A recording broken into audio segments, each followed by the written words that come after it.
വിവിധ വശങ്ങൾ വിശകലനം ചെയ്യാൻ ഉള്ള ഒരു ശ്രമമാണ് ഇതൊരു പരമ്പരയായിട്ട് നമ്മൾ നടത്തുന്നത്.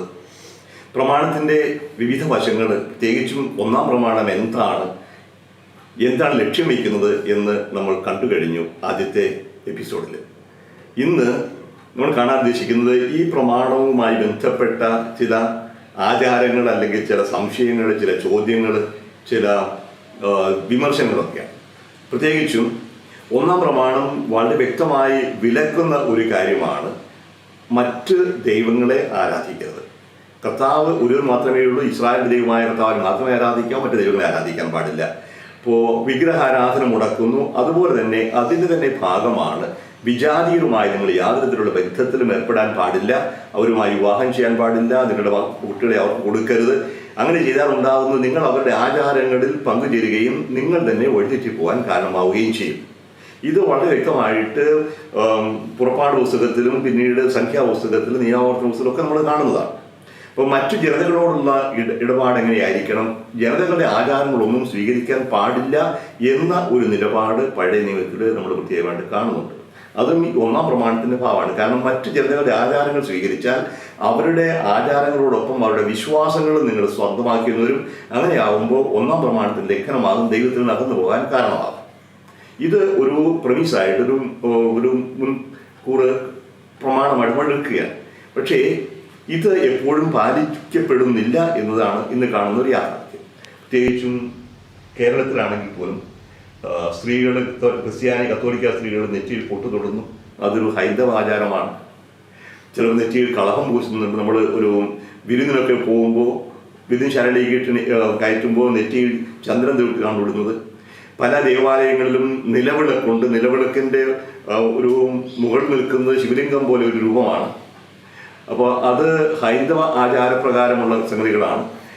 അതുപോലെ മറ്റ് പല ആചാരങ്ങളും. ഇപ്പോൾ നമ്മൾ ഓണാഘോഷം നടത്തുന്നുണ്ട്. അതല്ലെങ്കിൽ മാമോദീസ ജനനവുമായി ബന്ധപ്പെട്ട് ശിശുവിൻ്റെ ജനനം മുതൽ മരണം വരെയുള്ള എല്ലാ കാര്യങ്ങളിലും വീണ്ടും ഇങ്ങനെയുള്ള പല ആചാരങ്ങളും നമ്മൾ കടമെടുത്തിട്ടുണ്ട്. അപ്പോൾ ഇതെല്ലാം വിഗ്രഹാരാധനയാണോ? ഇതെല്ലാം ഒന്നാം പ്രമാണത്തിൻ്റെ ലംഘനമാണോ? ഇതാണ് ചോദ്യം. അങ്ങനെ ആകുമ്പോൾ ഇതിനെ നമുക്ക് ഒറ്റ വാക്കിൽ പറയാം, സാംസ്കാരിക അനുരൂപണം, ഇൻകൾച്ചുറേഷൻ എന്ന് പറയും. മറ്റു ജനതകളുടെ സംസ്കാരം നമ്മൾക്ക് സ്വീകരിക്കാൻ പാടില്ല എന്നാണ് ഒരു വിഭാഗം ശക്തമായി വാദിക്കുന്നത്. അതിനടിസ്ഥാനപരമായി ബൈബിളിലെ പഴയ ഇനത്തിൽ പല വാക്യങ്ങളും ഉണ്ട് താൻ. അപ്പോൾ ഇത് സാധ്യമാണോ? അങ്ങനെ ആകുമ്പോൾ ഈ സാംസ്കാരിക അനുരൂപണം അല്ലെങ്കിൽ അന്യ ജനതകളുടെ പ്രവർത്തനങ്ങൾ അല്ലെങ്കിൽ ആചാരങ്ങൾ എന്തെങ്കിലും ഇസ്രായേൽ ജനം സ്വന്തമാക്കിയിട്ടുണ്ടോ എന്ന് തന്നെ നമ്മൾ ആദ്യം ഒന്ന് അന്വേഷിക്കുന്നതാണ്. അതിനുശേഷം എന്തായിരുന്നു യേശുവിൻ്റെ നിലപാട്, എന്താണ് ഇന്ന് കത്തോലിക്ക സഭയുടെ നിലപാട്, ഇത് വിശദമായിട്ട് നമ്മൾ കണ്ടെങ്കിലേ ഇതിനെക്കുറിച്ച് തീരുമാനം പറയാൻ സാധിക്കുകയുള്ളൂ. ആദ്യത്തേത്, ബൈബിളിൽ തന്നെ ഉണ്ടോ ഏതെങ്കിലും സാംസ്കാരിക അനുരൂപണത്തിൻ്റെതായിട്ടുള്ള അടയാളങ്ങൾ? ഉണ്ട് എന്നതാണ് വാസ്തവം. ഇസ്രായേലിനെ സംബന്ധിച്ച് ഏറ്റവും പ്രധാനപ്പെട്ട തിരുനാളുകളാണ് പെസഹ തിരുനാൾ, കൂടാര തിരുനാൾ, അതുപോലെ തന്നെ പെന്തക്കോസ്ത് തിരുനാൾ. പെസഹ തിരുനാളാണ് ഒരു ഏറ്റവും പ്രധാനപ്പെട്ട തിരുനാൾ. ആ പെസഹ തിരുനാളിൻ്റെ തുടർച്ചയായിട്ടാണ് യേശു തൻ്റെ പെസഹ ആഘോഷിച്ചത്. നമ്മുടെ ഓരോ സീറോ മലബാർ സഭയിൽ പ്രത്യേകിച്ചും അന്നാ പെസഹ തിരുനാളിൽ കർത്താവിന്റെ കൽപ്പന പോലെ പറഞ്ഞാണ് കുർബാന നടക്കുന്നത്. അപ്പോൾ പെസഹ എന്നത് കേന്ദ്രവത്തായ ഒരു ആചാരമാണ്, അനുഷ്ഠാനമാണ്, ആഘോഷമാണ്. എന്തിൻ്റെ ആഘോഷം? ഇപ്പോൾ നമ്മൾ പഴയ ഇതിലൂടെ കടന്നു പോയാൽ രണ്ട് പെസഹകളാണ്. ഒന്ന്, ഇസ്രായേൽ ജനം അടിമത്തത്തിൻ്റെ ഭാഗമായ ഈജിപ്തിൽ നിന്ന് വാഗ്ദത്ത ഭൂമിയിലേക്ക് കടന്നു പോകുന്നു, ചെങ്കടലിൽ കടന്നു പോകുന്നതിൻ്റെ ഒരു കടന്നുപോകലാണ്. അതിനു മുമ്പേ ഇസ്രായേൽക്കാരുടെ ആദിജാതന്മാരെ വധിക്കാതെ ഈജിപ്തുകാരുടെ ആദിജാതന്മാരെ വധിച്ച സംഹാരദൂതൻ അവരുടെ വീടുകളെ കടന്നുപോയി, പാസ് ഓവർ, അവരുടെ ഭവനങ്ങളെ കടന്നുപോയി. ഇങ്ങനെ രണ്ട് കടന്നുപോകലുകളാണ് പഴയ നിയമത്തിൽ പെസഹ കൊണ്ട് ഉദ്ദേശിക്കുന്നത്. ഈ കടന്നുപോകലുമായി ബന്ധപ്പെട്ട പ്രധാനപ്പെട്ട ഒരു ആചാരമായിരുന്നു പെസഹ കുഞ്ഞാട്. ആ കുഞ്ഞാടിനെ കുറിച്ച് പറയും. കുഞ്ഞാടിനെ കൊന്ന് അതിൻ്റെ രക്തം കട്ടിളപ്പടിയിൽ പുരട്ടണം, അതിൻ്റെ മാംസം ചുട്ടു തിന്നണം. അത് പെസഹ കുഞ്ഞാടാണ്, അവശേഷിക്കാൻ പാടില്ല. ഇനി എവിടുന്നാണ് ഈ പെസഹ കുഞ്ഞാട് വന്നത് എന്ന് അന്വേഷിച്ചു പോകുന്നത് രസകരമാണ്. അപ്പോൾ ഇസ്രായേൽ ജനം ഈജിപ്തിൽ നിന്ന് പുറപ്പെട്ടു പോകുന്ന ആ രാത്രിയാണ് ഈ ആടിനെ കൊന്ന് അതിൻ്റെ രക്തം കട്ടിളപ്പടി തളിച്ചത് എന്ന് വളരെ വ്യക്തമായിട്ട് ബൈബിൾ പറയുന്നുണ്ട്. പക്ഷേ ഇതിനു മുൻപേ ഇപ്രകാരമുള്ള ആടിനെ കൊല്ലുന്നതും ആടിൻ്റെ രക്തം കട്ടിളപ്പടിയിൽ അല്ലെങ്കിൽ കൂടാരവാതിൽക്കൽ തളിക്കുന്നതും ഒരു പതിവ് ഉണ്ടായിരുന്നു. അത് ഇസ്രായേലിന് തുടങ്ങുന്നതിന് മുമ്പാണ്, ഈ പുറപ്പാടിന് മുമ്പാണ്. ഇസ്രായേൽക്കാർ നമുക്കറിയാം, അവർ ഇടയന്മാരായിരുന്നു. അബ്രാഹാം ഇടയനായിരുന്നു, അബ്രാഹത്തിന് മകൻ ഇസഹാക്കും യാക്കോബും ഇടയന്മാരായിരുന്നു. ഇതിനുവേണ്ടി മോശയും ഇടയന്മാരായിരുന്നു. അപ്പോൾ ഇടയന്മാർ ആടുകളെ മേയ്ക്കുന്ന സാധാരണ മരുഭൂമി പ്രദേശങ്ങളാണ്. കൃഷിഭൂമിയിലേക്ക് കടന്നു പോകാൻ അവർക്ക് സാധിക്കില്ല. കൃഷിഭൂമിയിലേക്ക് കടന്നുപോയാൽ കൃഷി നശിപ്പിക്കുന്നതുകൊണ്ട് കൃഷി വിളവെടുപ്പ് വരെ മരുഭൂമിയിലാണ് ഇടയന്മാർ താമസിക്കുക, ആടുകളെയും കൊണ്ട്. അവിടെയുള്ള പക്ഷികളൊക്കെ തിന്നും. അതേസമയം കൊയ്ത്ത് കഴിയുമ്പോൾ ആടുകളെയും കൊണ്ട് ഈ കൃഷിഭൂമിയിലേക്ക് കടന്നൊരു അനുവാദമുണ്ട്. അങ്ങനെ മരുഭൂമിയിൽ നിന്ന് കൃഷിഭൂമിയിലേക്കുള്ളൊരു കടന്നു പോകലുണ്ട്. Passing over from desert to the fertile land. ഇതൊരു കടന്നുപോകലാണ്. ആ കടന്നുപോകൽ സാധാരണഗതിയിൽ കൊയ്ത്ത് കഴിയുമ്പോഴാണ്. മാർച്ച് അവസാനം ഏപ്രിൽ മാസത്തിലൂടെയാണ് ഈ കടന്നുപോകൽ നടക്കുക. ആ കാലഘട്ടത്തിലാണ് ആടുകൾ സാധാരണ പ്രസവിക്കുന്നത്. ആ പ്രസവിക്കുന്ന സാഹചര്യത്തിൽ പ്രസവിക്കുന്നതോടനുബന്ധിച്ച് കുഞ്ഞുങ്ങൾ ചത്തുപോകാറുണ്ട്. അപ്പോൾ അന്നത്തെ മനുഷ്യന്റെ വിചാരം ഈ പ്രസവത്തോടനുബന്ധിച്ച് ആടുകൾ എത്തുപോകുന്ന ഏതോ ഒരു പിശാച് ഈ ആടിനെ തിന്നുന്നതുകൊണ്ടാണ്. അങ്ങനെ പിശാച് ബാധ ഉണ്ടാകുന്നതുകൊണ്ടാണ് പ്രസവത്തോടെ ആടുകൾ ചത്തുപോകുന്നത് എന്ന വിശ്വാസം ഉണ്ടായിരുന്നതുകൊണ്ട് ഈ പിശാചിനെ തൃപ്തിയാക്കാൻ വേണ്ടി ഒരാടിനെ കൊന്ന് അതിലൊരു കോലിൽ നാട്ടി നിർത്തും കൂടാരവാതിൽക്കൽ. പിന്നെ പിശാച് ബാധിക്കുകയില്ല. അപ്പോൾ ഇങ്ങനെ ആടിനെ കൊന്ന് ആ ആടിൻ്റെ രക്തം കൂടാരവാതിൽക്ക് തളിക്കുകയും ആടിൻ്റെ ശരീരം കൂടാരവാതിൽക്ക് ഉയർത്തി നിൽക്കുകയും ചെയ്യുന്ന ആട് പെസഹ ആടാണ്. അതാണ് തുടക്കം. പക്ഷേ അതിന് ഇസ്രായേൽക്കാർ പുതിയൊരു വ്യാഖ്യാനം കൊടുത്തു, പുതിയ വിശദീകരണം കൊടുത്തു. അവരെ സംബന്ധിച്ച് രക്ഷയുടെ അടയാളമായി മാറി. ഇപ്പോൾ പെസഹ കുഞ്ഞാടായി. ഇനി അടുത്തപടി ഇസ്രായേൽക്കാർ കാനാൻ ദേശത്തേക്ക് പ്രവേശിച്ചു. കാനാൻ ദേശത്തേക്ക് വരുമ്പോൾ ഈജിപ്ത് വെച്ച് കൊന്ന ആടിൻ്റെ ഓർമ്മയായിരിക്കാൻ എല്ലാ വർഷവും പെസഹ ആഘോഷിക്കുമായിരുന്നു, ഒരാടിനെ കൊല്ലുമായിരുന്നു. ആദ്യം വീടുകൾ തോറുമായിരുന്നു ആടുകളെ കൊല്ലുന്നത്. അതേസമയം പിന്നീട് ജോസിയ രാജാവിൻ്റെ ഭരണകാലത്ത് BC 7-ാം നൂറ്റാണ്ട് 2-ാം പകുതിയിൽ പെസഹ ആടിനെ കൊല്ലുന്നത് ജെറൂസലം ദേവാലയത്തിൽ മാത്രമേ പാടുള്ളൂ എന്ന് വന്നു. ഇനി ജെറൂസലം ദേവാലയം ഇല്ലാതായി AD 70 ശേഷം ഇസ്രായേൽക്കാർക്ക് പെസഹ കുഞ്ഞാടില്ല. അതിൻ്റെ ഓർമ്മയാചരിക്കാൻ വേണ്ടി ഒരു ആടിൻ്റെ എല്ല് ഒരു പാത്രത്തിൽ സൂക്ഷിക്കും. ഇന്ന് പെസഹ ആഘോഷം അങ്ങനെയാണ്. ഇനി ഈ പശ്ചാത്തലത്തിലാണ് യേശു തന്നെ പെസഹ കുഞ്ഞാടായി ചിത്രീകരിക്കുക. അപ്പോൾ ഇന്ന് നമ്മൾ കാണുന്നത് യേശുവിൻ്റെ ബലിയുടെ ഒരു മുൻ ഓർമ്മയായിരുന്നു, ഒരു എന്താ പറയുക, ആൻറ്റിസിപ്പേഷൻ പറയാം, ഒരു മുൻ ചിത്രീകരണമായിട്ട് ഈ പെസഹ കുഞ്ഞാടിനെ കാണാം. അപ്പോൾ യേശുവിൽ പൂർത്തിയായ ഒരു സിമ്പിളാണ്, പ്രതീകമാണ് ഇസ്രായേൽക്കാരുടെ പെസഹ കുഞ്ഞാട്. പക്ഷെ അത് കടന്നു പോകേണ്ടതായിരുന്നു. അപ്പോൾ ഇവിടെ ഞാൻ പറഞ്ഞു വരുന്നത്രയേ ഉള്ളൂ, കാനാൻകാരുടെ അക്ക് വരുന്നതിന് മുമ്പേ ഇസ്രായേൽക്കാർ മരുഭൂമിയിൽ ജീവിച്ചിരുന്ന കാലഘട്ടത്തിൽ അവർ പതിവായി ഉപയോഗിച്ചിരുന്ന ഒരു ആചാരം, അവർ യഹൂദരല്ല, അബ്രാഹത്തിൻ്റെ സന്തതികളൊന്നുമല്ല. അപ്പോൾ ഈ ഇടയന്മാരുടെ ഒരു ആചാരം, അതിന് പുതിയൊരു വ്യാഖ്യാനം കൊടുത്ത്, വിശദീകരണം കൊടുത്ത് അവരത് സ്വീകരിച്ചു, യഹൂദർ സ്വീകരിച്ചു. അത് പുതിയ ഗ്രഹിക്കുമ്പോഴേക്കും യേശു അതിൻ്റെ പുതിയ വ്യാഖ്യാനം കൊടുക്കുന്നു. ഈ ഈജിപ്തിൽ നിന്ന് കടന്നു പോകുന്നതിൻ്റെ അല്ല, മരണത്തിൽ നിന്ന് നിത്യജീവനിലേക്ക്, പാപത്തിൽ നിന്ന് വിശുദ്ധിയിലേക്ക്, ആ ദൈവിക ജീവനിലേക്കുള്ള കടന്നുപോകലാണ് ഈ പെസഹ.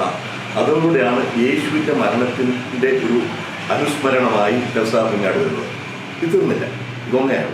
രണ്ടാമത്തേത് നമ്മുടെ ഏറ്റവും പ്രധാനപ്പെട്ട ഒന്നാണ് ഈ പെസഹ നമ്മൾ വിശുദ്ധ കുർബാനയിൽ ഉപയോഗിക്കുന്ന അപ്പം.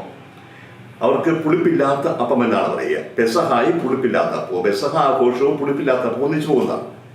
ഈ പുളിപ്പില്ലാത്ത അപ്പം ഒരാഴ്ചത്തേക്കാണ് ഭക്ഷിക്കുക. സാധാരണഗതിയിൽ അവർ പുളിപ്പിച്ച അപ്പമാണ് ഭക്ഷിക്കുക. പക്ഷേ ഈ പെസഹായോടനുബന്ധിച്ച് ഒരാഴ്ചത്തേക്ക് പുളിപ്പില്ലാത്ത അപ്പം ഭക്ഷിക്കണം. എന്തുകൊണ്ട്?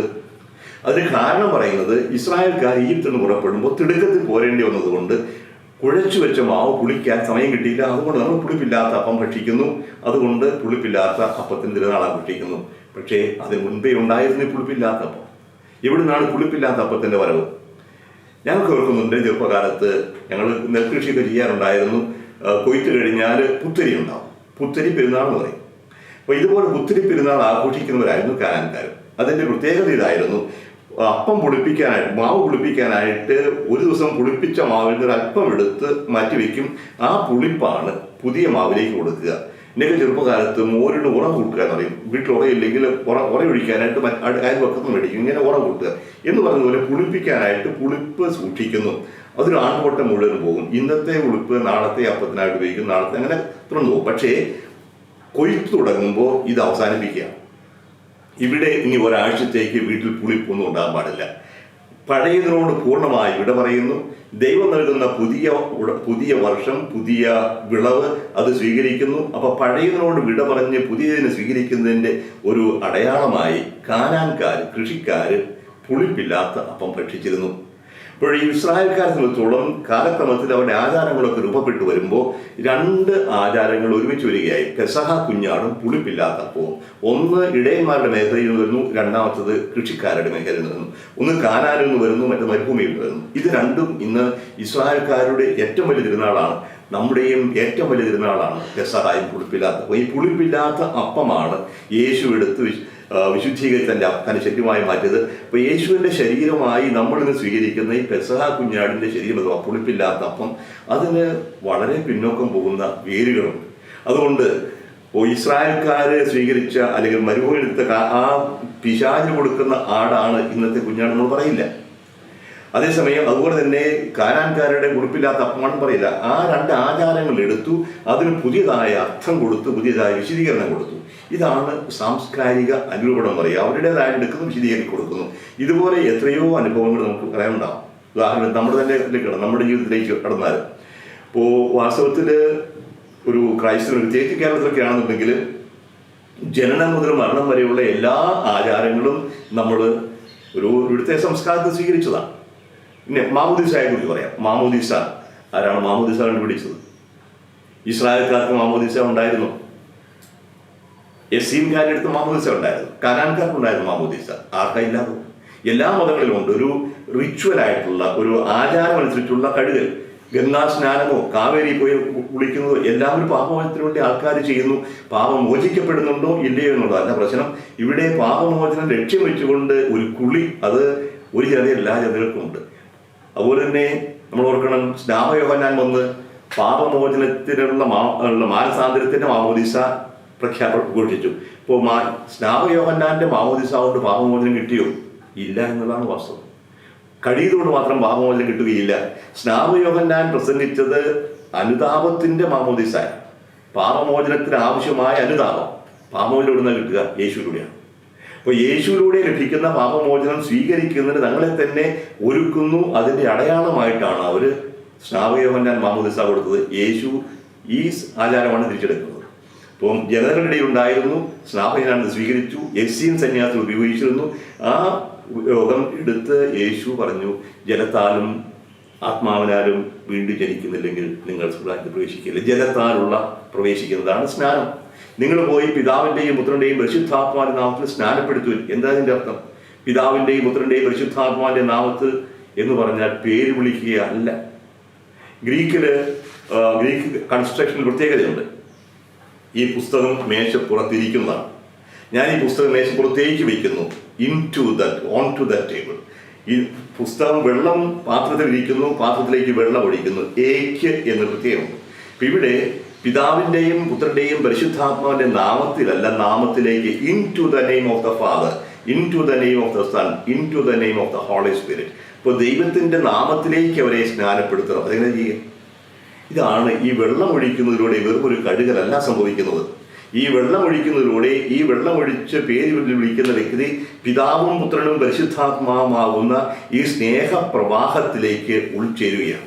പിതാവിലേക്കാണ്, പുത്രനിലേക്കാണ്. പിതാവിൽ നിന്ന് പുത്രനിൽ നിന്ന് പുറപ്പെടുന്ന, അല്ലെങ്കിൽ പിതാവിൽ പുത്രനിൽ നിന്ന് പിതാവിലേക്കും നിരന്തരമായി പ്രവഹിക്കുന്ന പരിശുദ്ധാത്മാവാകുന്ന ഈ സ്നേഹപ്രവാഹത്തിലേക്ക് ഞാനും ഒന്നും ചെയ്യുന്നു. അതാണ് പിതാവിൻ്റെയും പുത്രൻ്റെയും പരിശുദ്ധാത്മാവിൻ്റെയും നാമത്തിൽ സ്നാനപ്പെടുത്തുക. അപ്പോൾ യോഹന്നാൻ പ്രസംഗിച്ച സ്നാനമല്ല ഇത്. പക്ഷേ സ്നാനം പുറമെ നോക്കുമ്പോൾ തന്നെയാണ്.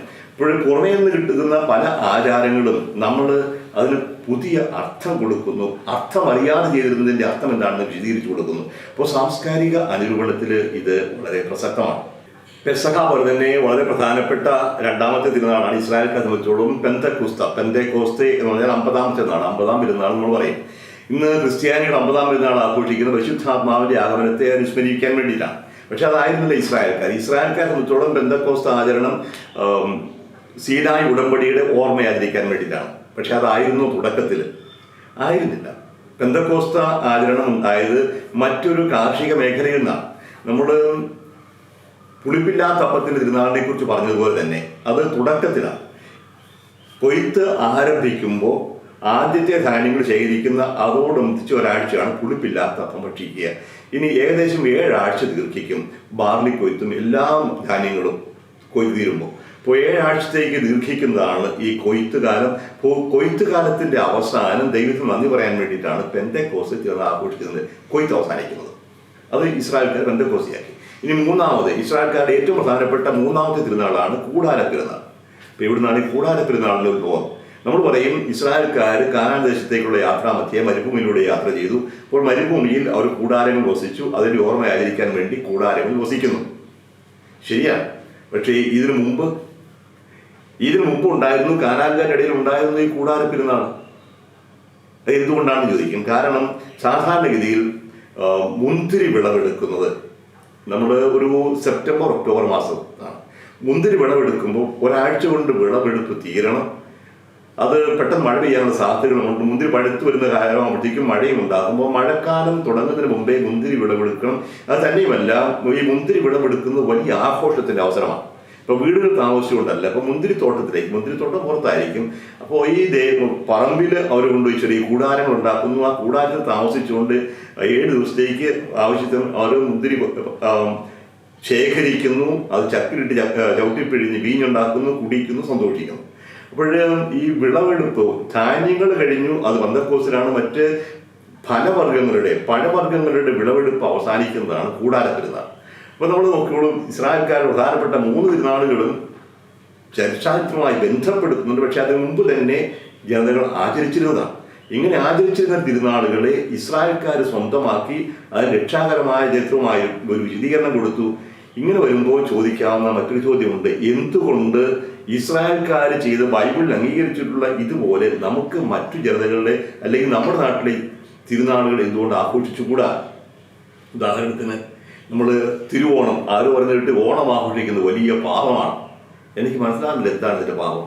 ഒന്നാമത് ഓണാഘോഷം നമുക്ക് കൊയ്ത്തുമായി ബന്ധപ്പെട്ടതാണ്. ഇതൊരു കാർഷിക ഉത്സവമാണ്. പക്ഷേ അതിന് പിന്നിലൊരു ഐതിഹ്യമുണ്ട്, ഒരു പാരമ്പര്യമുണ്ട്. അത് എനിക്ക് തോന്നുന്നു ഇത്രയും ക്രൈസ്തവമായ മറ്റൊരു പാരമ്പര്യം ഭാരതത്തിലുണ്ടെന്ന് തോന്നുന്നില്ല. മഹാബലിയാണ്. മഹാബലി ഒരു വാക്കാണ്, ഒരാളുടെ പേരാണ് മഹാബലി. അപ്പം എന്താണ് മഹാബലി? വാസ്തവത്തിൽ ലോകം കണ്ട ഏറ്റവും വലിയ ബലി മഹാബലി ഒന്നല്ലേ ഉള്ളൂ. യേശു ക്രിസ്തുവല്ലേ ഈ മഹാബലി അർപ്പിച്ചത്. സ്വയം ബലിയായി അർപ്പിച്ചവൻ, പിതാവിൻ്റെ സ്നേഹത്തിൻ്റെ പൂർത്തീകരണം, ഏറ്റവും പ്രകടമായ ആ ഒരു ബലിയർപ്പണമല്ലേ വാസ്തവത്തിൽ യേശുവിൻ്റെ കുരിശുമരണം. ഇപ്പം നമ്മൾ മഹാബലി എന്നിവിടെ പറയുമ്പോൾ ഏതോ ഒരു അസുര രാജാവിൻ്റേത് മാത്രമല്ലല്ലോ. അറിയാതെ അവർ ചെയ്തുകൊണ്ടിരുന്നതിൻ്റെ ഉള്ളിൽ ഇപ്രകാരം ഒരു ചിന്തയില്ലേ? നമ്മൾ സഭാ പഠനങ്ങളിലും പ്രത്യേകിച്ചും മറ്റാ ഒത്തിക്കാംസനോദോസിൽ പറയുന്നുണ്ട്, എല്ലാ ജനതകളുടെ ഇടയിലും ദൈവത്തിൻ്റെതായ ഈ വെളിപാടിൻ്റെ ചെറിയ അഗ്നിസ്ഫുലിങ്ങളുണ്ട്, തീപ്പൊരികളുണ്ട്. അതുപോലൊരു തീപ്പൊരി അല്ലേ നമ്മുടെ ഈ ഓണം മാസത്തിൽ.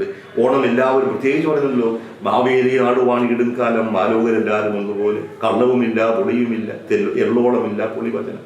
ഇപ്പോൾ എല്ലാവരും തുല്യരായി സ്നേഹത്തോടെ കഴിയുന്ന പർദീസാണ് ചിത്രമല്ലേ അത്.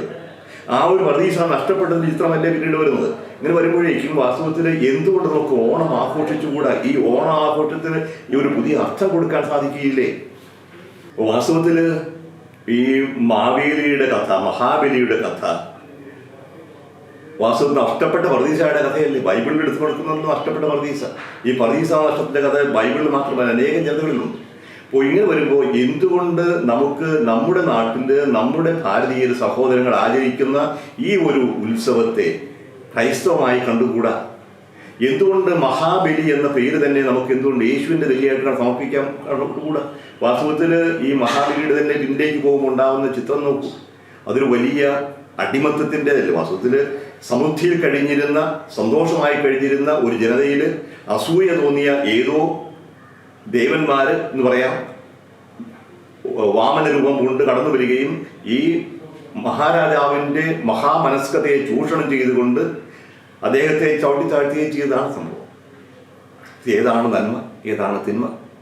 ഇവിടെ സമൃദ്ധിയിൽ കഴിഞ്ഞിരുന്ന ഈ രാജാവാണോ നന്മ, അതോ അദ്ദേഹത്തിന് വലിയ അസൂയുണ്ടായി ചവിട്ടിത്താഴ്ത്തിയതാണോ നന്മ? അപ്പോൾ ഇങ്ങനെ വരുമ്പോൾ വാസ്തവത്തിൽ നന്മയും തിന്മയും തമ്മിലുള്ള സംഘടനയുടെ കാണും. പക്ഷേ നന്മയും തിന്മയും തലം വഴിമാറി പോകുന്നത് തോന്നും. പക്ഷെ അതിനേക്കാൾ പ്രധാനം ഈ നമ്മുടെ നാട്ടിലെ ഒരു ഉത്സവം, ഈ ഒരു സന്തോഷത്തിൻ്റെ ഉത്സവം, ഇതൊരു അനുസ്മരണമാണ്, അതേസമയം ഒരു പ്രതീക്ഷയുമാണ്. എല്ലാവരും ഒന്നായിരിക്കും. കണ്ണീരില്ലാത്ത, നിലവിളിയില്ലാത്ത, മരണമില്ലാത്ത ആ ഒരു നല്ല നാളെ സ്വപ്നം കാണുന്നതിൻ്റെ ഒരു മുൻ ആസ്വാദനമായി പ്രതീക്ഷയായി നമുക്ക് ഈ മാവേലിയെയും ഓണത്തെയും കാണാൻ പാടില്ലേ? അതുപോലെയാണ് മറ്റൊന്ന്. ഒരുപാട് വിമർശന വിഷയമാവുന്നതാണ് ശിവലിംഗ പ്രതിഷ്ഠയും ശിവലിംഗത്തിൻ്റെ ഉപയോഗവും. വാസ്തവത്തിൽ ഹൈന്ദവരെ സംബന്ധിച്ച് വളരെ ദിവ്യമായ ഒരു അടയാളമായിട്ടാണ് കാണുക. അത് ജീവന്റെ അടയാളമായിട്ട് കാണും. ശിവലിംഗ പ്രതിഷ്ഠയുണ്ട്. ശിവലിംഗം തന്നെ ഒരു ജീവന്റെ അടയാളമായിട്ട് ഉപയോഗിക്കുന്നുണ്ട്. നാട്ടിയൊരു കല്ലാണ് ഉപയോഗിക്കുന്നത്. പക്ഷേ ഇത് ഭാരതത്തിൽ മാത്രമേ ഉള്ളൂ. ബൈബിളിലില്ലേ ഇങ്ങനെ ചില സൂചനകളൊക്കെ. ഉദാഹരണത്തിന് യാക്കോബ് ഏസാവിനെ ഭയന്ന് ഒളിച്ചോടിയ സാഹചര്യം. അപ്പൻ്റെ വീട്ടിൽ നിന്ന് ഓടി അമ്മാവിൻ്റെ അടുക്കിലേക്കാണ് പോകുന്നത്. ഏറെ ദൂരമുണ്ട്, ഒരു മാസത്തിലധികം ഓടണം. പക്ഷേ ഓടി തളർന്ന അവൻ വഴിവക്കൽ കിടന്നു. രാത്രിയായി. അപ്പോഴ് ഒരു കല്ലെടുത്ത് തലയ്ക്ക് വെച്ച് ആ കല്ലിൽ തലയും വെച്ച് കിടന്നുറങ്ങി. അവൻ്റെ മുകളിൽ സ്വർഗം തുറന്നു, ദൈവദർശനം ഉണ്ടായി, വാഗ്ദാനം കിട്ടി. നേരം വെളുക്കുമ്പോൾ അവൻ ചെയ്യുന്നത് ആ കല്ലെടുത്ത് നാട്ടി നിർത്തി അതിൻ്റെ മുകളിൽ എണ്ണ ഒഴിക്കുകയാണ്. എന്താ ഇതിൻ്റെ അർത്ഥം? കർത്താവ് ഇവിടെയുണ്ട്, ഞാൻ മനസ്സിലാക്കിയില്ല. ഈ കല്ലിലാണ് കർത്താവ് ഇരിക്കുന്നത്. കർത്താവ് എല്ലായിടത്തും ഉണ്ട്. പക്ഷേ അവൻ്റെ സാന്നിധ്യം യാക്കോബിന് പ്രകടമായത് ഇവിടെയാണ്. അപ്പോൾ ഇത് ഭാരതത്തിലേത് മാത്രമല്ല, ദ്രാവിഡരുടേത് മാത്രമല്ല, മറ്റു പല ജനതകളും ഉപയോഗിച്ചിരുന്ന ഒരു പ്രതീകമാണ്. സ്രഷ്ടാവായ ദൈവത്തിൻ്റെ പ്രതീകമായി നാട്ടി നിർത്തുന്ന കല്ലുകൾ. അത് കാനാൻകാരിടയിലുണ്ടായിരുന്നു. അവർ ഷേറ പ്രതിഷ്ഠകൾ എന്ന് പറയും. അത് സ്വീകരിച്ചിരുന്നില്ല. പക്ഷേ ഈ യാക്കോബിൻ്റെ കാലത്ത് മുതൽ ഇങ്ങനെ കല്ലിൽ എണ്ണ ഒഴിക്കുന്നുണ്ടെങ്കിൽ അത് വിഗ്രഹമായിട്ടല്ല കാണുക. അവിടെ അത് ദൈവമല്ലതാണ്. പക്ഷെ ദൈവത്തിൻ്റെ സംരക്ഷണത്തെ സൂചിപ്പിക്കുന്ന ഒരു ഉപകരണമാകാൻ പാടില്ലേ? ഒരു പടി കൂടി കടന്ന് സ്രഷ്ടാവായ ദൈവത്തിൻ്റെ ഒരു സൂചനയാകാൻ സാധിക്കുകയില്ലേ നമ്മൾ ഈ കാണുന്നത്? അപ്പോൾ എന്തുകൊണ്ടാണ് ഈ നിലവിളക്ക് നിഷിദ്ധമാണെന്ന് പറയുക? ഇപ്പം നിലവിളക്കിൻ്റെ മുകളിൽ കുരിശു വെക്കുമ്പോഴത്തേക്കും അത് മാറുന്നില്ല എന്ന് പറയുന്നുണ്ട്. പക്ഷേ വിളക്കിൻ്റെ മുഖ്യമായ ലക്ഷ്യം പ്രകാശമാണ്. ബൈബിളിൽ കാണുന്ന ആദ്യത്തെ സൃഷ്ടി പ്രകാശമാണ്. പ്രകാശമുണ്ടാകട്ടെ, പ്രകാശമുണ്ടായി. ആ പ്രകാശത്തിൻ്റെ അനുസ്മരണത്തിന് വേണ്ടിയിട്ടാണ് 7 ശാഖകളുള്ള ഒരു മെനോറ എന്ന് പറയുന്ന വിളക്ക് കാലം. അത് ജെറൂസലം ദേവാലയത്തിൽ പ്രതിഷ്ഠിക്കുന്നതാണ്. 7 കാലം ഒന്നല്ല. അപ്പോൾ ഈ വിളക്ക് പ്രകാശത്തിനാണ്. ദൈവത്തിൻ്റെ സാന്നിധ്യം, പ്രകാശമായ ദൈവത്തിൻ്റെ സാന്നിധ്യത്തെ സൂചിപ്പിക്കാനായിട്ട് ഈ വിളക്ക് ഉപയോഗിക്കുന്നില്ലേ? അതുപോലെ തന്നെയല്ലേ വാസ്തുവിൽ യേശു ലോകത്തിന് പ്രകാശമാണ്, ഞാൻ ലോകത്തിന് പ്രകാശമാണെന്ന് പറഞ്ഞവർ എന്നെ അനുഗമിക്കും, അന്ധകാരത്തിൽ നടക്കുന്നില്ല. യേശു ലോകത്തിൻ്റെ പ്രകാശമാണ് സൂചിപ്പിക്കാൻ വേണ്ടിയിട്ടുള്ള പ്രകാശം. ഓരോ സംഭവങ്ങളും വിളക്ക് തെളിച്ചുകൊണ്ട് നടത്തുന്നത്. അപ്പം അതുകൊണ്ട് ഈ നിലവിളക്ക് കാണുമ്പോഴേക്കും അതൊരു വിഗ്രഹമാണ്, പാപമാണ് എന്ന് പറഞ്ഞ് ബഹളം വെക്കുന്നതിന് മുമ്പേ എന്താണ് നമ്മൾ അർത്ഥമാക്കുക? നമ്മളെല്ലാം ഭാരതീയരാണ്, കേരളത്തിലുള്ളവരാണ്, മലയാളികളാണ്. നമ്മൾക്ക് ഉപയോഗിക്കുന്ന സാധനങ്ങൾ, ഉപയോഗിക്കുന്ന വാക്കുകൾ നമുക്ക് മലയാളം ഉപയോഗിക്കാൻ പാടുണ്ടോ? പല വാക്കുകളും വാസ്തവത്തിൽ കടമെടുത്തില്ല. ദൈവം എന്ന പദം നമുക്ക് ഉപയോഗിക്കാമോ? എന്താണ് ദൈവം? ദൈവം എന്ന പദം ഉപയോഗിക്കുമ്പോൾ ഓരോ മനുഷ്യൻ്റെയും മനസ്സിൽ തെളിയുന്ന ഓരോ ചിത്രമാണ്. ഞങ്ങൾ ബൈബിൾ വിവർത്തനം ചെയ്യുന്ന കാലഘട്ടത്തിൽ തോമസ് മാത്യു എന്ന് പറഞ്ഞ പ്രൊഫസറാണ് ഞങ്ങൾ മുഖ്യമായിട്ടുണ്ട്. അദ്ദേഹം പറഞ്ഞതാണ് ദൈവം എന്ന വാക്ക് വരുന്നത് ദ്യോവ് എന്ന വാക്കിൽ നിന്നാണ്. ആകാശം, ആകാശത്തിലുള്ളവൻ ദൈവം. അങ്ങനെയാണോ? അതുകൊണ്ടാണ് ആകാശങ്ങളിൽ ഇരിക്കുന്ന സ്വർഗ്ഗസ്ഥ ഞങ്ങളുടെ പിതാവെ എന്ന് വിളിക്കുക. ഇപ്പോഴേ നമ്മൾ ഉപയോഗിക്കുന്ന പദങ്ങൾ ഈശ്വരൻ, കർത്താവ്, ഇതൊക്കെ നമുക്ക് ഉപയോഗിക്കാം. അതിനെല്ലാം ഹൈന്ദവരുടെ രീതിയിൽ മറ്റു കാഴ്ചപ്പാടുകളുണ്ട്. പക്ഷേ നമ്മൾ സ്വന്തമായിട്ട് വാക്കുകൾ ഉണ്ടാക്കാനാവില്ല. നമ്മൾ കഴിക്കുന്ന ഭക്ഷണം, നമ്മൾ ശ്വസിക്കുന്ന വായു, കുടിക്കുന്ന വെള്ളം എല്ലാം ഈ നാട്ടിൻ്റെതാണ്. ഈ സംസ്കാരമുണ്ട്. പക്ഷേ ഈ ശ്വസിക്കുന്ന വായു നമ്മുടേതാക്കി മാറ്റുകയാണ്. കഴിക്കുന്ന ഭക്ഷണം നമ്മുടെ ശരീരമായി മാറുകയാണ്. നമ്മൾ സ്വീകരിക്കുന്ന വാക്കുകൾക്ക് നമ്മൾ പുതിയ അർത്ഥം കൊടുക്കുന്നു. ആചാരങ്ങളും ഇതുപോലെയാണ്. അപ്പോൾ ഈ ആചാരങ്ങൾ എന്തുകൊണ്ടാണ് ഞാൻ നെറ്റിയിൽ കളകം പുരട്ടുന്നത്? എന്തുകൊണ്ട് ഞാൻ നെറ്റിയിൽ പൊട്ടു തൊടുന്നു? സൗന്ദര്യത്തിൻ്റെ അടയാളമായിരിക്കാം. ഇപ്പോൾ നെറ്റിയിൽ ചന്ദ്രൻ തൊട്ടുകൊണ്ട് എന്താ പ്രശ്നം ഉണ്ടാകുന്നു? അതിനകത്താണോ പിശാചിരിക്കുന്നത്? ഇപ്പോൾ ആരാണ് പിശാച്? ഒരുപക്ഷെ നമുക്ക് പിശാചിനെ കുറിച്ചൊക്കെ കൂടി വിശദമായ കാഴ്ചപ്പാട് ആവശ്യമായിട്ട് വരും. ഞാൻ എന്തെങ്കിലും ഒരു സംഗതി തൊട്ടാൽ ഞാൻ പിശാചിന് കയറുന്നു പ്രവേശിക്കുന്നു പറയാം. അങ്ങനെയാണ് പിശാച്. അപ്പം നമുക്ക് സംഭവിച്ചുകൊണ്ടിരിക്കുന്നത് യഥാർത്ഥമായ പിശാചിനെ അറിയാതെ പിശാചെന്ന ധാരണയിൽ മറ്റു പലരെയും നമ്മൾ ഓടിച്ചുകൊണ്ടിരിക്കുകയാണ്. അപ്പം യഥാർത്ഥമായ പിശാചിന് ഒരേ ഒരു പര്യായമാണ് യേശു കൊടുത്തിരിക്കുന്നത്, മാമോൻ. ദൈവത്തെയും മാമോനെയും ഒരുമിച്ച് സേവിക്കാൻ നിങ്ങൾക്ക് സാധിക്കുകയില്ല. മാമോൻ സേവ തുടരുകയും പിശാചില്ലാത്ത കാര്യത്തിൽ പിശാചായി മനുഷ്യനെ കബളിപ്പിക്കുകയും ഭയപ്പെടുത്തുകയും ചെയ്യുന്ന സാഹചര്യം നിലനിൽക്കുമെന്നാണ് എനിക്ക് തോന്നുക. അപ്പോൾ വിഗ്രഹാരാധന എന്ന് പറയുമ്പോൾ എന്താ വിഗ്രഹാരാധന? എന്താണ് ആരാധന? ഞാൻ എന്നെ തന്നെ പൂർണ്ണമായി ആർക്കെങ്കിലും എന്തിനെങ്കിലും അടിയറ വയ്ക്കുന്നുവോ അത് ആരാധന. നീയാണ് എൻ്റെ സർവസ്വവും, നീയാണ് എൻ്റെ തുടക്കം, നീയാണ് എൻ്റെ ഒടുക്കം, നീയാണ് എൻ്റെ ആരംഭം, നീയാണ് എൻ്റെ ലക്ഷ്യം. ഇതെനിക്ക് ആരോട് പറയാൻ സാധിക്കും? ഞാൻ തെറ്റി കടവം തൊടുന്നതുകൊണ്ട് ഞാൻ പറയുന്നുണ്ടോ നീ എൻ്റെ ദൈവമാണ്? അല്ലെങ്കിൽ ഈ ഒരു മെഴുകുതിരി കത്തിച്ചുകൊണ്ട് വസ്തുതയിൽ മെഴുകുതിരി കത്തിക്കാൻ പാടില്ലല്ലോ. ഇങ്ങനെയുള്ളതെല്ലാം ചിലർക്ക് ലൈംഗികമായ ഭാവനകൾ മാത്രമേ കാണുള്ളൂ. എന്ത് കണ്ടാലും ആ ഒരു ചിന്തയാണ് കടന്നു ചെയ്യും. അന്തൂര്യത്തെക്കുറിച്ച് ഇങ്ങനെ പറയാൻ തുടങ്ങിയിരുന്നു. അപ്പോൾ എല്ലാം ഈ ഒരു പ്രമാണത്തിൽ മാത്രം ഒതുങ്ങി പോകുമ്പോഴേക്കും നമ്മുടെ തന്നെ ചിന്തകൾ നമ്മളെ കുറ്റപ്പെടുത്തുകയല്ലേ ചെയ്യുക. കുറച്ചുകൂടി തുറന്നു കാണാൻ പാടില്ലേ? എന്തുകൊണ്ട് പ്രകാശമായി കാണാം? പ്രകാശ ഗോപുരം എന്ന് പറയില്ലേ? ഈ ഗോപുരം എങ്ങനെയല്ലേ നിൽക്കുക? എല്ലാം ഉയർന്നു നിൽക്കുന്നല്ലേ? അപ്പോൾ ഉയർന്നു നിൽക്കുന്നിടത്ത് ലിംഗമാണ് കാണുന്നെങ്കിൽ അയാളൊരു മാനസിക രോഗി എന്നല്ലാണ്ട് ഇത് പറയാൻ സാധിക്കും. ഇപ്പോൾ സൂര്യപ്രകാശമാണെങ്കിൽ ഇപ്പോൾ പ്രകാശ ഗോപുരം, ദൈവത്തിന്റെ പ്രകാശം എല്ലാവർക്കും എത്തിച്ചു കൊടുക്കാൻ വേണ്ടി ഗോപുരങ്ങളാണ് നിശ്ചയിക്കുക. അതുപോലെ നമുക്ക് ടവറുകളില്ലേ, നമുക്ക് പള്ളികൾ കൊണ്ടുള്ള മുഖവാരങ്ങൾ, അത് ഉയർന്നു നിൽക്കുന്നതല്ലേ? അപ്പോൾ എന്തുകൊണ്ട് ഇങ്ങനെ ചിലതിനോട് ഒരു വിപ്രതിപത്തി ഉണ്ടാകുന്നു? പക്ഷേ തെറ്റിദ്ധാരണയായിരിക്കും. അതുകൊണ്ട് മറ്റുള്ളവർ ചെയ്യുന്നു, അത് നമ്മൾ ചെയ്യാൻ പാടില്ല. എല്ലാം വ്യത്യസ്തമായിരിക്കണം. നമ്മൾ ഓർക്കണം, ദൈവം മനുഷ്യനായി വന്നതാണ്. വചനം മാംസം ധരിച്ചു വരെ വചനം മാംസമായി, സാക്സ് എഗനേത്തോ എന്ന് പറയും, ലോഗോസ് എഗനേത്തോ സാക്സ്. വചനം മാംസമായി, മാംസം ധരിക്കുകയല്ല, മാംസമായി തീർന്നു. ഇൻകാർണേഷൻ എന്നതാണ് ഉദ്ദേശിക്കുന്നത്.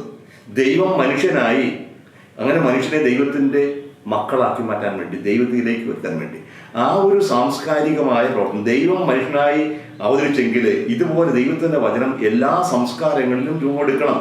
ആ സംസ്കാരത്തിൻ്റെതായ ഭാഗം സ്വീകാര്യമായത് സ്വീകരിക്കണം, തെറ്റാതെ തള്ളിക്കളയുന്നു. എല്ലാം സ്വീകരിക്കുന്നില്ലല്ലോ. വിശുദ്ധമായത്, ദിവ്യമായത്, സ്വീകാര്യമായത് എടുക്കുക, അതിന് ക്രിസ്തീയമായി കാണുക. ഇതല്ലേ സംസ്കാരത്തിൻ്റെ ഒരു ക്രൈസ്തവീകരണം നടക്കുക. അപ്പോൾ ഇങ്ങനെ ഒരു ചിന്തയില്ലാതെ കാണുന്നതെല്ലാം തെറ്റാണ്, പൊട്ടുകുത്തിയാൽ പിശാച് കയറും, അല്ലെങ്കിൽ നിലവിളക്ക് കണ്ടാൽ അത് സാത്താൻ്റെ ഉപകരണമാണ് എന്നൊക്കെ പറഞ്ഞ ആളുകളെ കബളിപ്പിക്കാതിരിക്കുക ദൈവം ചെയ്ത്. അതുപോലെ വിശ്വസിക്കാതിരിക്കുക. പ്രകാശം ദൈവമാണ് പ്രകാശം, ദൈവത്തിൻ്റെ സൃഷ്ടിയാണ് പ്രകാശം. പ്രാപ്യമായ പ്രകാശത്തിൽ വസിക്കുന്നവരാണ് ദൈവം. അത് സൂര്യനെ ദൈവമായിട്ട് ആരാധിക്കുന്നുണ്ടായിരുന്നു. പക്ഷേ സൂര്യനെ ദൈവമായിട്ട് ആരാധിക്കുകയല്ല, പ്രത്യേകം എടുത്ത് കാണിക്കുന്നുണ്ട്. ഈ പ്രകാശം എല്ലാം ദൈവത്തിൻ്റെ സൃഷ്ടിയാണ്. സൂര്യനും ചന്ദ്രനും നക്ഷത്രങ്ങളും ഒന്നും ദൈവങ്ങളല്ല, അവരെല്ലാം ദൈവത്തിൻ്റെ സൃഷ്ടികളുമാണ്. അതുപോലെ ഈ ഒരുപക്ഷെ അറിയാതെ തന്നെ ആരാധിച്ചു കൊണ്ടിരുന്ന ചില കാര്യങ്ങൾ നമ്മൾ വ്യക്തമാക്കി കൊടുക്കുകയില്ല നമ്മുടെ കർത്തവ്യം. അതുകൊണ്ട് പൗലോസ് ചെയ്തത് അരയോപകത്തിൽ വെച്ച്, ഏഥൻസിലെ അരയോപകത്തിൽ വെച്ച് അദ്ദേഹം കൊടുത്ത പ്രസംഗം ഉണ്ടല്ലോ. ഏഥൻസിലൂടെ നടക്കുമ്പോൾ ഒരുപാട് നിങ്ങൾ ഒത്തിരി വിശ്വാസമുള്ളവരാണെന്ന് കണക്കാക്കുന്നു, അനേകം ദൈവങ്ങളുടേതായിട്ടുള്ള അൾത്താരകൾ കണ്ടു, അറിയപ്പെടാത്ത ഒരു ദൈവത്തിന്, പേരില്ലാത്ത ദൈവത്തിന് വേണ്ടി പ്രതിഷ്ഠിച്ചിരിക്കുന്ന ഒരു അൾത്താരയും കണ്ടു. ആ അജ്ഞാതനായ ദൈവത്തെക്കുറിച്ചാണ് ഞാൻ നിങ്ങളോട് പ്രസംഗിക്കുന്നത്. എല്ലാത്തിനും തള്ളിക്കളയല്ല, ഇത് സ്വീകരിച്ചുകൊണ്ട്. അങ്ങനെ ദൈവം ആരിൽ നിന്നും അകലെയല്ല. നമ്മൾ ജീവിക്കുന്നവരിലാണ്, ശ്വസിക്കുന്നതും നടക്കുന്നവരിലാണ്. അപ്പം നമ്മുടെ ചുറ്റി നിൽക്കുന്ന ഈ ദൈവിക സാന്നിധ്യം അത് ക്രിസ്ത്യാനിയെ മാത്രമല്ല നോക്കണം, ഈ പ്രപഞ്ചം മുഴുവൻ ദൈവത്തിൻ്റെ സാന്നിധ്യം നിറഞ്ഞു നിൽക്കുന്നുണ്ട്. എല്ലാ മനുഷ്യരും രക്ഷപ്പെടണം, ദൈവത്തെ അറിയണം എന്നാണ് ദൈവത്തിൻ്റെ ആഗ്രഹം. അതിനുവേണ്ടിയിട്ടല്ലേ ദൈവം തന്നെ മനുഷ്യനായി അവതരിക്കുന്നതും ശിഷ്യന്മാരെ പറഞ്ഞ് അയക്കുന്നത്. അപ്പോൾ ഈ സംസ്കാരങ്ങളെ തള്ളിക്കളഞ്ഞ് എല്ലാം പൈശാചികമായി മാറ്റി നിർത്തുകയല്ല, സ്വീകാര്യമായത് സ്വീകരിക്കുക, അതിന് വിശദീകരണം കൊടുക്കുക. ദൈവം നൽകുന്ന ഈ വെളിപ്പെടുത്തലുകൾ സ്വീകരിച്ചു മനസ്സിലാക്കണം. അതാണ് നമുക്ക് ആവശ്യം. അതുകൊണ്ട് സാംസ്കാരിക അനുകൂലം അതെവിടെ തെറ്റാണെന്ന് തള്ളിക്കളയാതെ എല്ലാ സംസ്കാരത്തിലും പ്രകടമാകുന്ന ദൈവിക സാന്നിധ്യം അത് മനസ്സിലാക്കി വിശദീകരിച്ച് ഒരു ജീവിതത്തിലേക്ക് കൊണ്ടുവരിക, അതാണ് നമ്മുടെ ലക്ഷ്യം. പ്രിയപ്പെട്ടവരെ, ഒന്നാം പ്രമാണത്തിൻ്റെ വിശദീകരണമാണ് നമ്മൾ ഇവിടെ കൊടുക്കാനായിട്ട് ശ്രമിച്ചത്. അതിൻ്റെ ഒരു ഭാഗം മറ്റു ദൈവങ്ങൾ ഉണ്ടാകരുത്, ഞാനെല്ലാം മറ്റു ദൈവം നിനക്ക് ഉണ്ടാകരുത് എന്ന ആ ഒരു പ്രമാണത്തിൻ്റെ ഒരു വിശദാംശമായിട്ടാണ് നമ്മൾ ഇതര സംസ്കാരങ്ങളുമായിട്ടുള്ള ക്രൈസ്തവന്റെ ഇടപെടൽ എങ്ങനെയായിരിക്കണം എന്ന് കാണാൻ ശ്രമിച്ചത്. അതിന് ബൈബിളിൽ തന്നെ ധാരാളം ഉദാഹരണങ്ങൾ നമ്മൾ കണ്ടു. ബൈബിൾ മറ്റു ജനതകളുടെ ആചാരങ്ങൾ സ്വീകരിക്കുമ്പോഴും അതിന് തനതായ വിശദീകരണങ്ങൾ കൊടുത്തിരുന്നു. മറ്റു ജനതകളിലും നന്മയായിട്ടുള്ളത് സ്വീകരിക്കാൻ തയ്യാറായിരുന്നു. അത് ഇന്ന് നമ്മളും തയ്യാറാണ്. കത്തോലിക്ക സഭ ചെയ്തിട്ടുണ്ട്, പുതിയ കാലത്ത് ചെയ്തിട്ടുണ്ട്, പഴയ നിയമത്തിൽ ചെയ്തിട്ടുണ്ട്. ഇന്ന് അതിന് കുറച്ചുകൂടി സാധ്യതയുണ്ട്. അപ്പോൾ ഒരു സുവിശേഷവൽക്കരണം എന്ന് പറയുമ്പോൾ ഇൻകാർണേഷൻ മനുഷ്യവൽക്കരണം പോലെയാണ്, ദൈവത്തിൻ്റെ മനുഷ്യാവതാരം പോലെയാണ്. വാസ്തവത്തിൽ ഇന്ന് ഈ ഓരോ സംസ്കാരത്തിലും ദൈവത്തിൻ്റെ വചനം വീണ്ടും മാംസം ധരിക്കേണ്ടിയിരിക്കുന്നത് അത് നമുക്കുള്ള കടമയാണ്. ഈ സംസ്കാരത്തിൽ സ്വീകാര്യമായത്, ദൈവികമായത്, നന്മയും സത്യവുമായത് സ്വീകരിക്കുക, അതിനുള്ള ഒരു ആഹ്വാനം കൂടി ഇതിലുണ്ട്. ഒന്നാം പ്രമാണത്തിൻ്റെ ലംഘനമല്ല, കർത്താവിനെ ആരാധിക്കുന്നതിൻ്റെ ഭാഗമായി ഇതുകൂടി നമ്മൾ കണക്കാക്കണം. ഇനിയും പ്രശ്നങ്ങൾ അവശേഷിക്കുന്നുണ്ട്, നമ്മൾ വീണ്ടും തുടരുന്നതാണ്. അടുത്തത് വിഗ്രഹങ്ങൾ കർപ്പിച്ച ഭക്ഷണം കഴിക്കാമോ ഇല്ലയോ, നമ്മൾ വേർതിരിക്കട്ടാണോ. ഇതുവരെ കേട്ടതിന് നന്ദി. ഇനിയും വീണ്ടും കാണാം.